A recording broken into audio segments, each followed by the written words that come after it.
بقيادة المدرب المغربي الحسين عاموتة، شهد المنتخب الأردني إنجازاً تاريخياً بالوصول إلى نصف نهائي كأس آسيا للمرة الأولى في تاريخه. على الرغم من التحديات والانتقادات التي واجهها عموتة قبل انطلاق البطولة، استطاع تحويل النشام إلى قوة متنافسة، مستفيداً من مجموعة من اللاعبين الموهوبين، وعلى رأسهم موسى التعمري، الذي شكل ركيزة أساسية في النجاحات.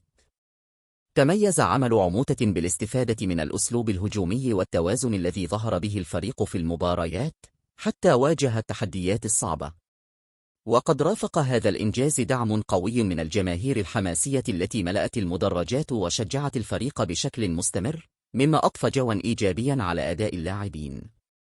وبالإضافة إلى ذلك، كان حضور ولي العهد الأمير الحسين بن عبد الله الثاني ورئيس الاتحاد الأمير علي بن الحسين له تأثير إيجابي على الفريق، حيث قدموا الدعم والتحفيز للنشام لتحقيق الفوز وتحقيق هذا الإنجاز التاريخي.